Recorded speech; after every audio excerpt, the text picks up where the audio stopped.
Hey guys, Holly here from Cheeky Tea. We are back to playing with our food again, and we're going to boost our breakfast with matcha jam. Now, who thought there could be a matcha jam? Well, let me show you how to do it. It's very easy. All you will need is some coconut oil, some high quality coconut oil. I got this at the Whole Foods market. I'm sure that you have some available wherever you live. Even in Japan they have it. You will need matcha. Today I'm going to use Muse, which is our culinary grade matcha. And this is important. You're going to need to sweeten it with something. And I don't really use sugar, so I'm going to use, if you can see that, this stevia. So I love this pure brand of stevia. They come in little packets like this to keep it really nice and fresh. All right, so first thing I did before I kind of came on air with you is I sifted the matcha in our matcha furui. Now, you don't really need to sift it if you're putting it in ingredients, but this time I thought it needed to be ultra fine, so I sifted it in the matcha furui. Always remember to sift your matcha if you're going to drink it, because you're trying to suspend the particles in the fluid, but with ingredients it's a little bit different.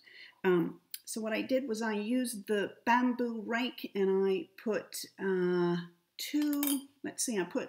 I put like half a chashaku in here, and then I sifted that.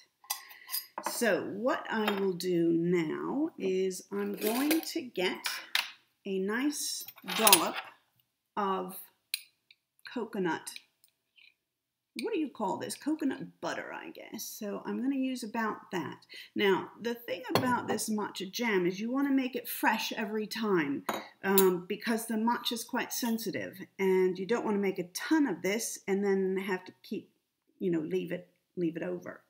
So I have put the matcha in with the coconut oil or butter or whatever you want to call it, and then I'm actually going to use an entire thing of stevia, because you do want it to have a little bit of a sweet taste.